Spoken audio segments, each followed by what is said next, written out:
My parents threw me into the rain with one bag and $180.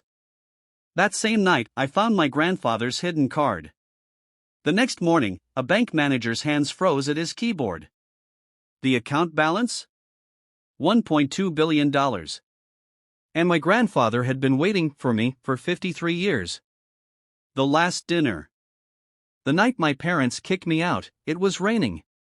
Not the kind of soft, romantic rain you see in movies, no, this was brutal, angry rain. The kind that hits the windows like it has a personal grudge against you. I remember sitting at the dinner table, pushing my food around my plate, sensing something was wrong. The air in our house had been thick for weeks, tense conversations that stopped the moment I walked into the room, my mother's forced smiles, my father's cold silences. I was 22 years old. I had just lost my job at the marketing firm where I'd worked for 8 months. It wasn't even my fault. The entire department had been laid off in a restructuring. But in my parents' house, explanations didn't matter. Results did. My father, Richard Calloway, was a man who measured love and achievements. He had built his small construction business from nothing, worked 18-hour days for 30 years, and he had exactly zero tolerance for what he called weakness. My mother, Sandra, was softer by nature. But she had spent so many years living under his shadow that her softness had slowly calcified into something I no longer recognized. "We've been talking," my father said, setting down his fork. Those 4 words. I still hear them sometimes, late at night, when the world gets too quiet. About what? I asked, even though some part of me already knew. About you, my mother said. She wasn't looking at me. She was looking at her plate. About the situation. My father leaned back in his chair. "You're 22, Daniel. You lost your job 3 weeks ago. You haven't found another one. You spend your days in your room and you contribute nothing to this household." "I've been applying," I said. "I have 3 interviews next week." "Next week?" He said it like it was a joke. "Your grandfather lived through the Great Depression. He built something from absolute zero. And you can't survive 3 weeks without a paycheck before falling apart." That was when it happened. That was the sentence that cracked something open in my chest, not because it was cruel, but because he mentioned Grandpa. My grandfather, Edward Calloway. The man who had raised me more than either of my parents ever had. The man who had died 14 months ago, leaving behind a house full of books, a garden full of roses, and a grandson full of grief. "Don't bring Grandpa into this," I said quietly. "I'll say what I want in my own house," my father said. Which brings me to the point. This is my house, Daniel. I built it. I pay for it. And I am no longer willing to support someone who isn't willing to support himself. I looked at my mother. She finally looked up and I saw it in her eyes. Not cruelty. Something worse. Resignation. She had already accepted this. She had already agreed. Whatever conversation they'd had before dinner, it was already over. I was already out. "You want me to leave," I said. "I want you to grow up," my father said. "If that means leaving, then yes." I pushed back my chair. I walked upstairs. I packed 1 bag clothes, my laptop, my charger, my wallet with $180 in it, and a photograph of my grandfather and me at his kitchen table when I was 9 years old, both of us laughing at something I can no longer remember. I came back downstairs. My mother was standing in the hallway. For a moment I thought she was going to say something. Stop me, apologize, tell me it was a mistake. But she just handed me an umbrella. An umbrella. "Take care of yourself," she whispered. I walked out into the rain the first night.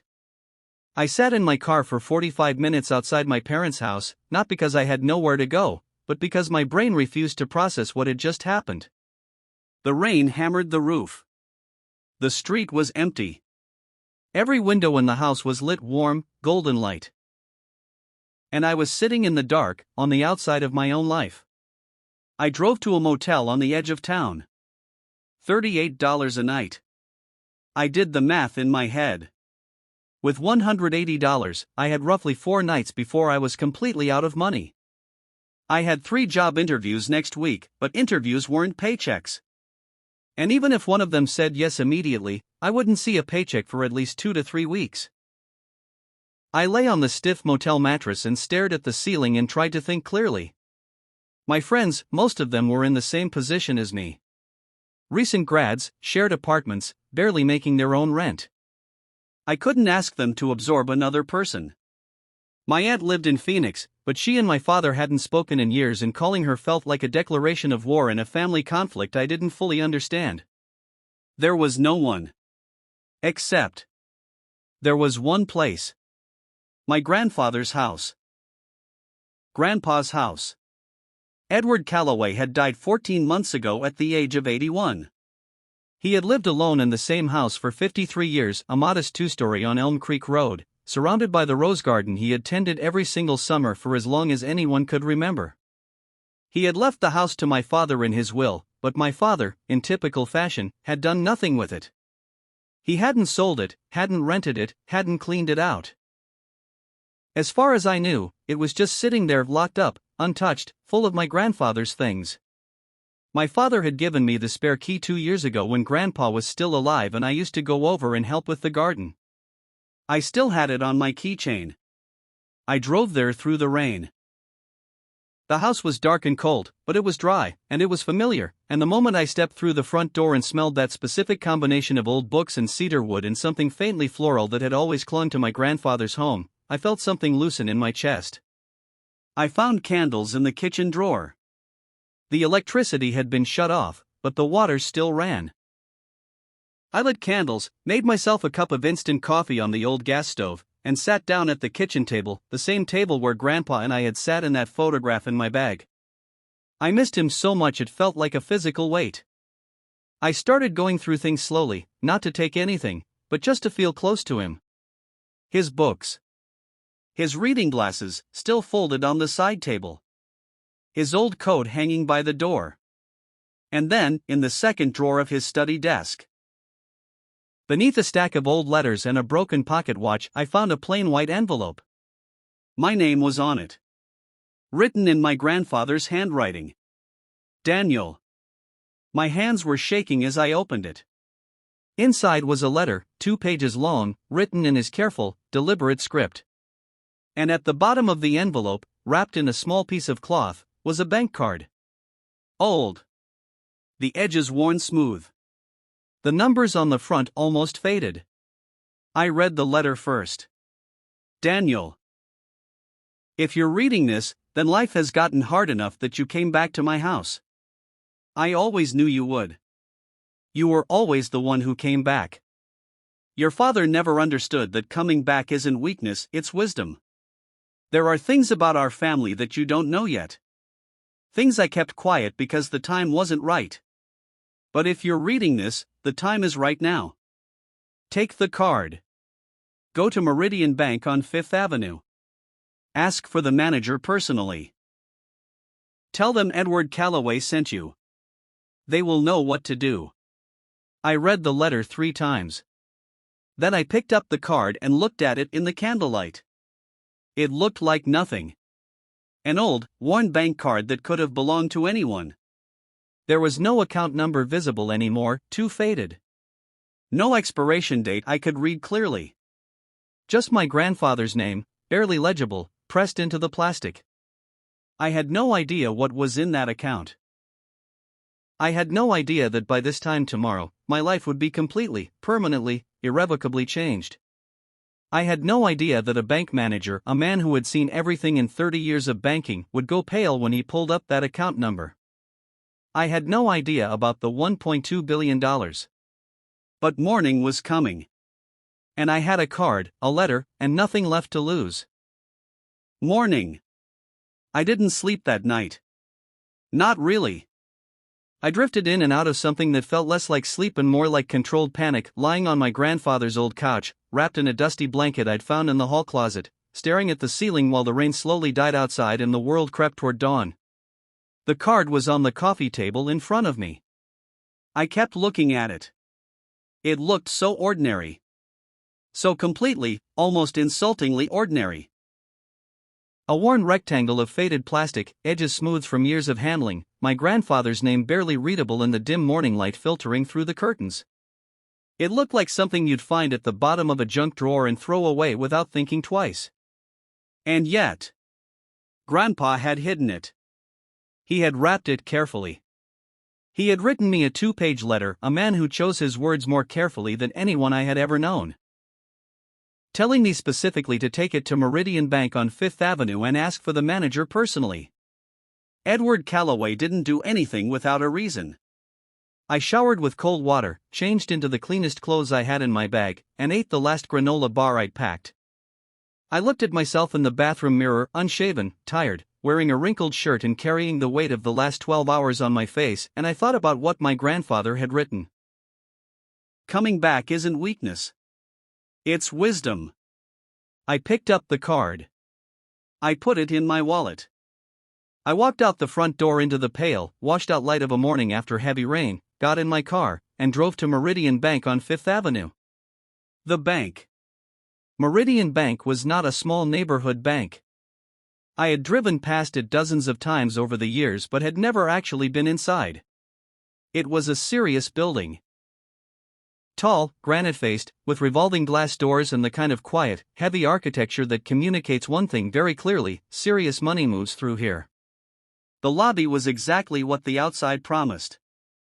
Marble floors. High ceilings. Soft lighting that somehow managed to feel both warm and intimidating at the same time. There were private consultation booths along one wall, a long polished counter with tellers who looked like they had been professionally trained to make you feel slightly inferior, and at the far end, a row of glass-walled offices where the more senior staff worked. I was aware, walking in, of how I looked.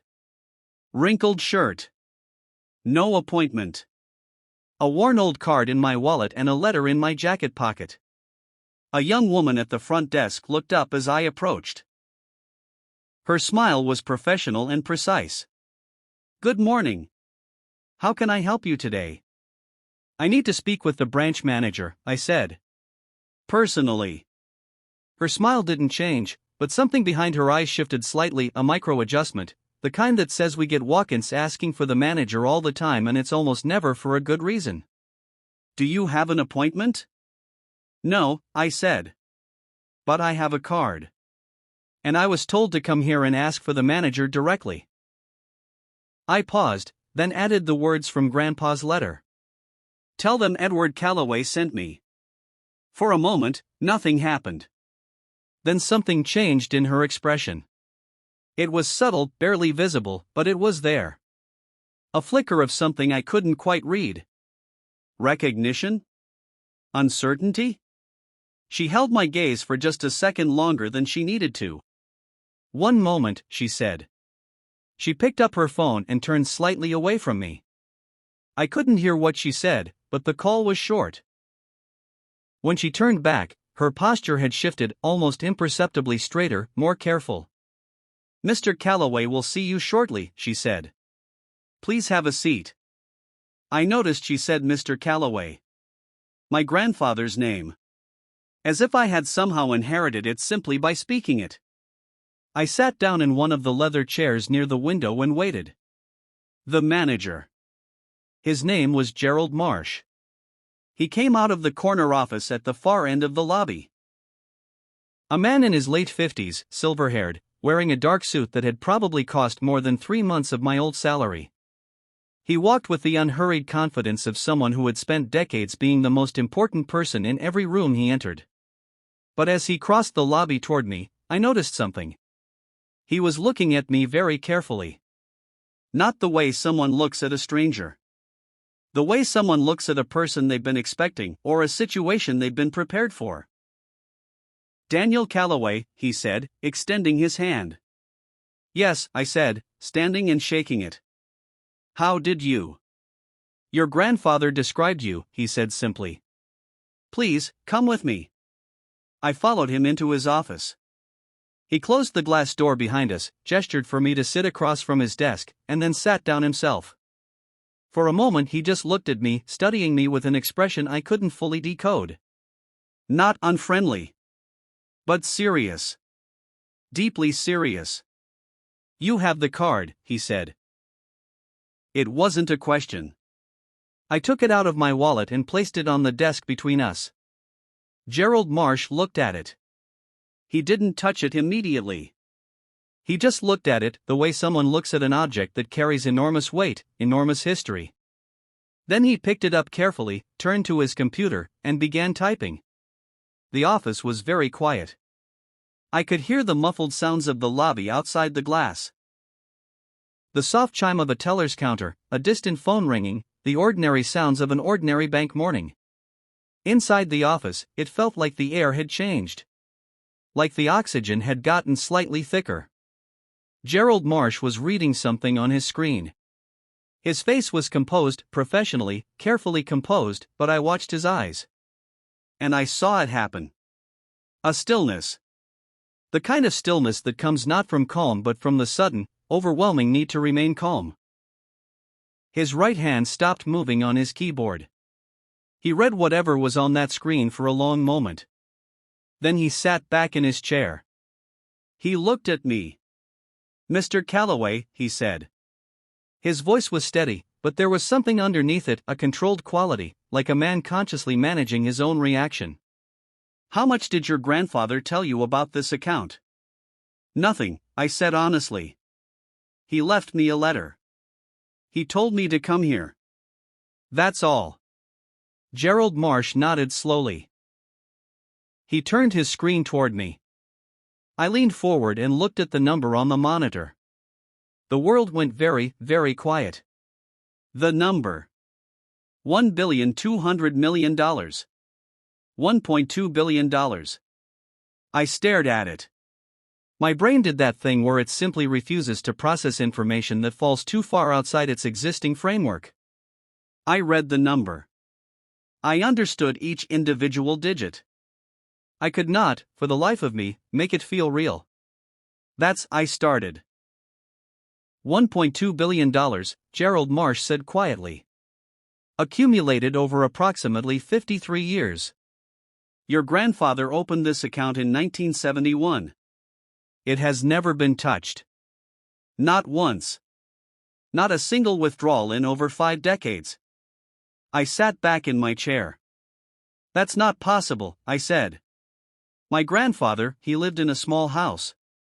He had a garden. He drove a 12-year-old truck. He was not a billionaire." "No," Gerald Marsh agreed. "He was not a billionaire in any visible sense. He was a man who made a series of very quiet, very precise investments over a very long period of time and then left them entirely alone." He paused. "Do you know what compound interest does to a carefully managed portfolio over 53 years, Mr. Calloway?" I didn't answer. I was still staring at the number on the screen. "Your grandfather was an extraordinarily disciplined man," Gerald Marsh continued. "He came in here once a year. Every year, without fail, on the 15th of March. He would sit in this exact chair. He would review the account. He would make no changes. And then he would leave." He looked at me steadily. "The last time he came in was 14 months ago.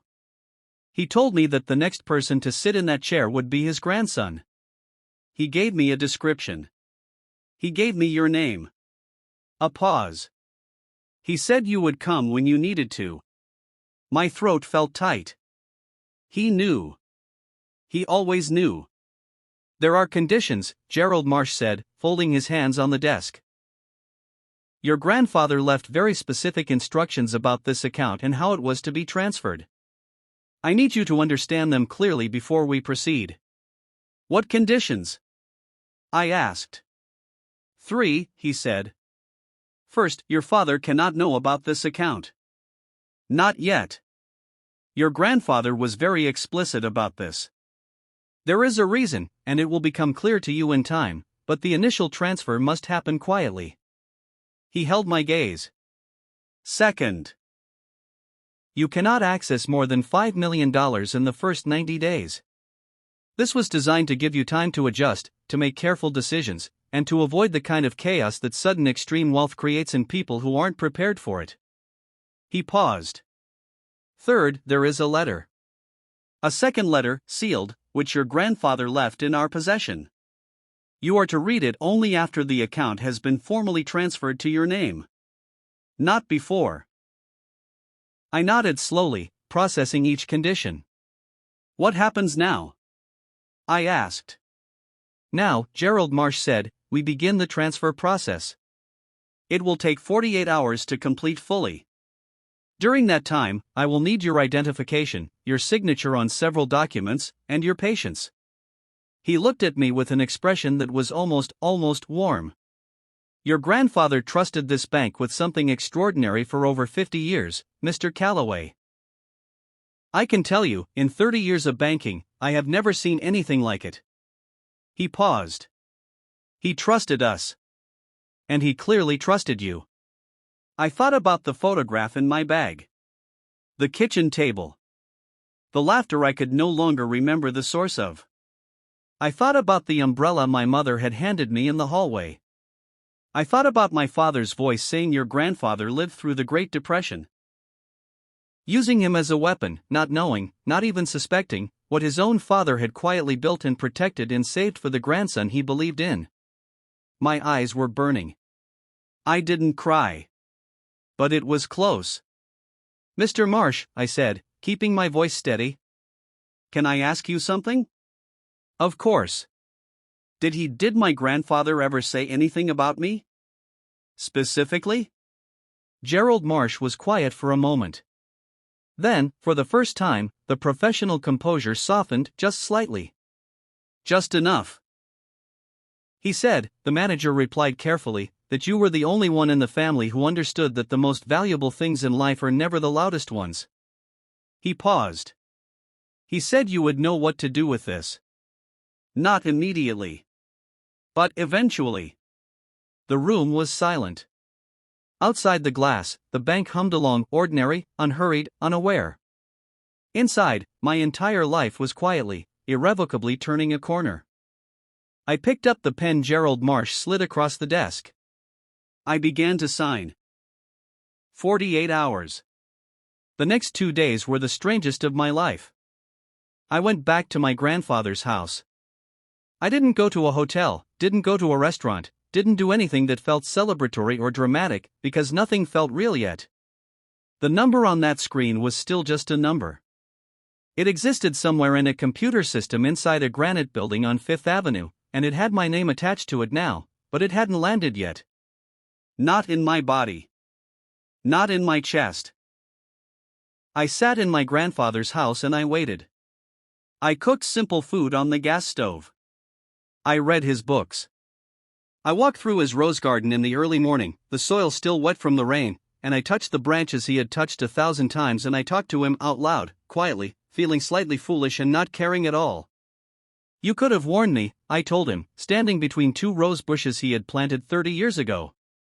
You could have said something. But even as I said it, I knew why he hadn't. Because if he had told me, if I had grown up knowing there was $1 billion with my name on it somewhere, I would have become a different person. A worse person, probably. The kind of person who waits for something instead of becoming something. My grandfather had understood that better than anyone. He had given me the money only after life had already tested me. Only after I had been kicked out into the rain with $180 and a bag of clothes and had driven through the dark to his house, not because I expected anything but because it was the only place that still felt like home. That was the point. That was always the point. On the second morning, my phone rang. It was my mother. I stared at her name on the screen for a long moment. Then I let it go to voicemail. She called again an hour later. Then my father called. Once, short, the kind of call that says I'm doing this out of obligation, not feeling. I didn't answer that one either. I wasn't ready. Not yet. On the afternoon of the second day, Gerald Marsh called. The transfer is complete, he said. The account is yours, Mr. Calloway. When you're ready, come in and we'll go over everything. And, a brief pause, the sealed letter is ready for you. The sealed letter. I drove to Meridian Bank that same afternoon. Gerald Marsh met me at the door of his office personally, this time, a small gesture, but a significant one. The dynamic had shifted in a way that was almost uncomfortable. 48 hours ago I had walked into this building looking like a man who had slept on a couch and eaten a granola bar for breakfast. Nothing about me externally had changed. But the way people looked at me in that lobby was different. Subtle. Careful.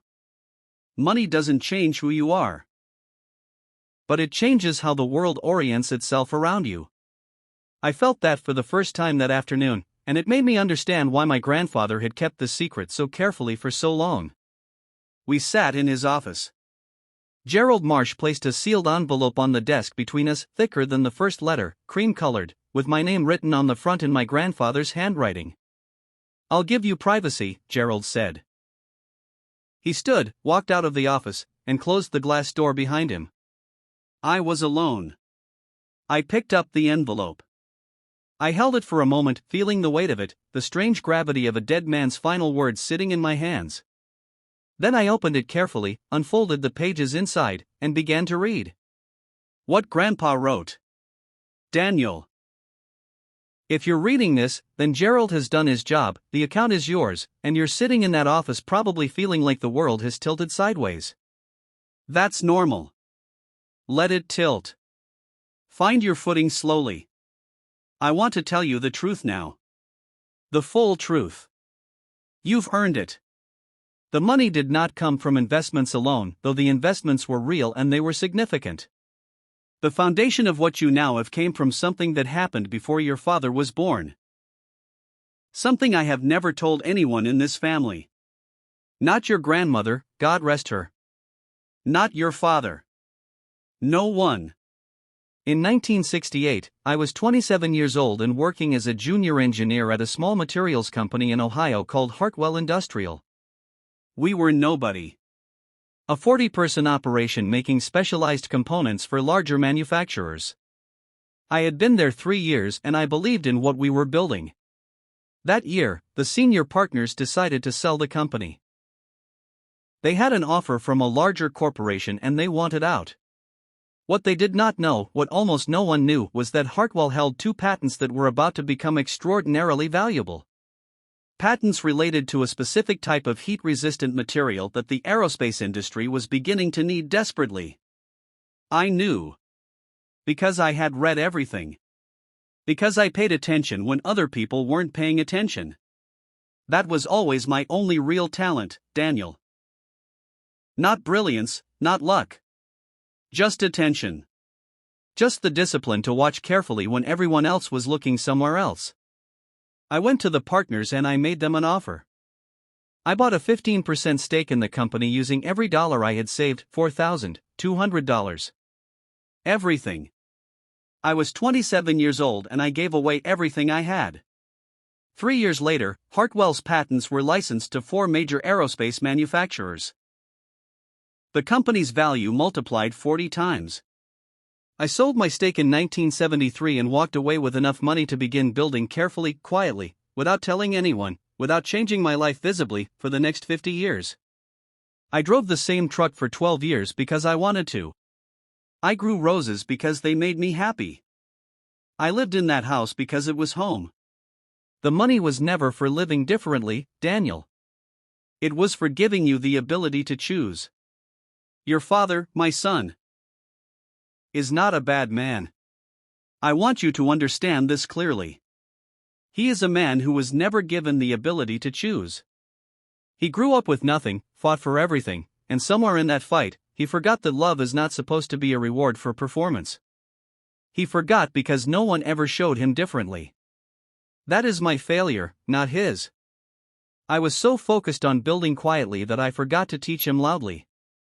Do not hate him. But do not let him define you either. Now. There are things I want you to do with this money.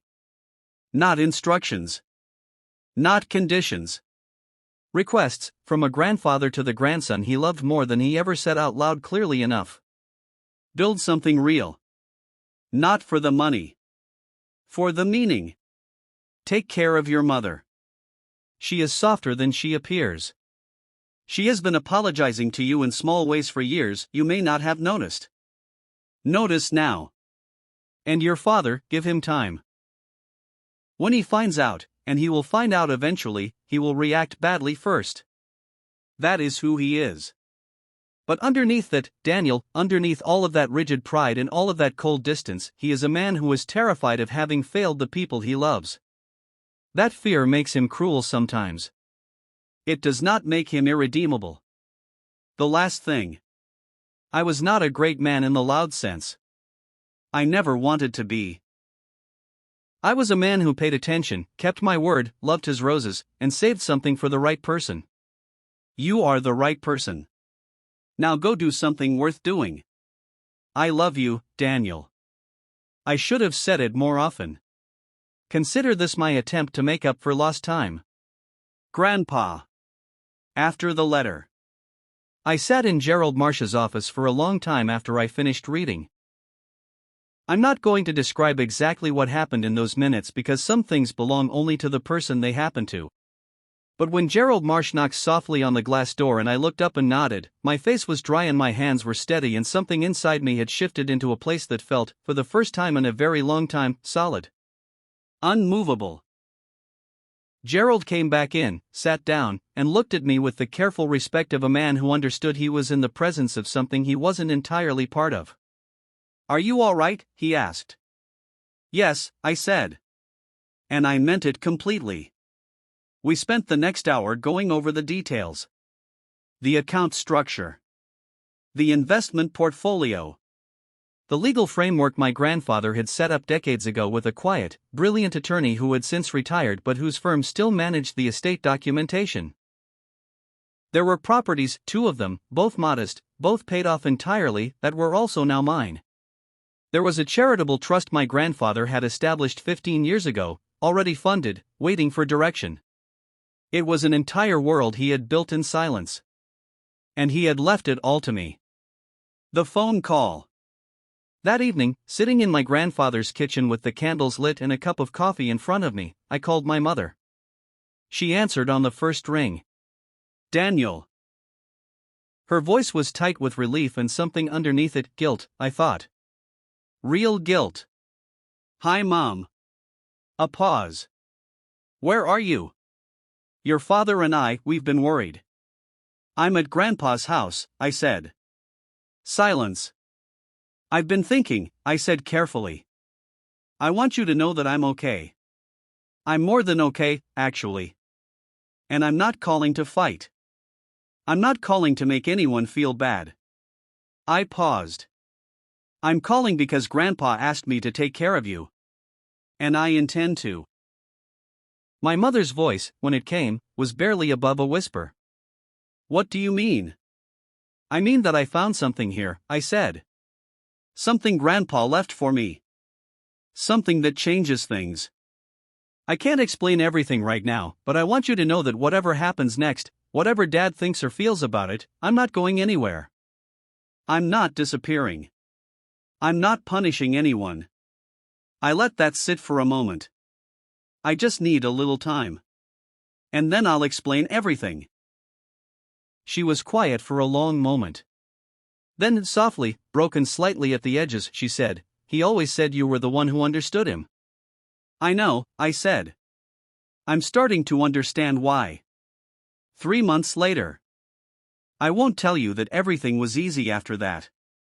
It wasn't. My father found out 6 weeks later, not from me, but from the family attorney who managed the estate paperwork and who had a legal obligation to notify all relevant parties once the transfer was complete. He called me, not my mother, me directly, and the conversation was exactly what Gerald Marsh and my grandfather's letter had both predicted. He was angry first. Loud, disbelieving, accusatory, as if I had somehow stolen something, as if my grandfather's decision was a betrayal rather than a choice. He said things I won't repeat here. I listened to all of it without hanging up, without raising my voice, without crying. When he finally went quiet, I said, He loved you. He said so in the letter. He said you were not a bad man. He said you were a man who was scared of failing the people you loved. A long silence. He said that. My father's voice, when it came back, was different. Smaller. Like something had been let out of it. He did, I said. I can read you the whole letter someday. If you want. He didn't say anything for a moment. Then, quietly, something I had never heard from him in 22 years. I'm sorry, Daniel. For that night. 3 words. 4 words. Simple, plain, imperfect. Enough. What I built. Within the first year, I did what my grandfather asked. I funded a small engineering scholarship at the state university, not in my name, in his. I hired 8 people and started a materials technology company, small, careful, attentive, the way he had always operated, built around the same discipline of watching carefully when everyone else was looking somewhere else. I kept the rose garden. I hired someone to tend it through the winter and I learned to tend it myself in the spring. It turned out roses were harder than they looked and more rewarding than I had expected, which felt, somehow, exactly like the right lesson. My mother came to the house for dinner every Sunday. My father came occasionally, stiffly at first, then less stiffly. We were not a healed family. We were a family learning, slowly and imperfectly, to be honest with each other. That was enough. That was more than enough. And sometimes, on quiet mornings, before the day got loud, when the light was still soft and the roses were still damp, I sat at my grandfather's kitchen table with a cup of coffee and I talked to him. I told him about the company. About the scholarship recipients. About the conversations with my father. About the way my mother laughed now, easier and more often, as if something she had been holding for years had finally been put down. I told him I understood now what he meant. The most valuable things are never the loudest ones. The most important inheritance isn't money. It's the knowledge of how to pay attention. How to wait. How to build something real and quiet and lasting, and then trust the right person to carry it forward. I was that person. And I was just getting started. Clapperboard the end. My grandfather didn't leave me $1 billion to change my life. He left it to prove that I had already become the person worthy of it. Daniel Calloway Edward Calloway never drove a fancy car. Never wore an expensive suit. He just paid attention quietly, patiently, for 50 years. And when the world kicked his grandson out into the rain, he was already ready. That's what real love looks like.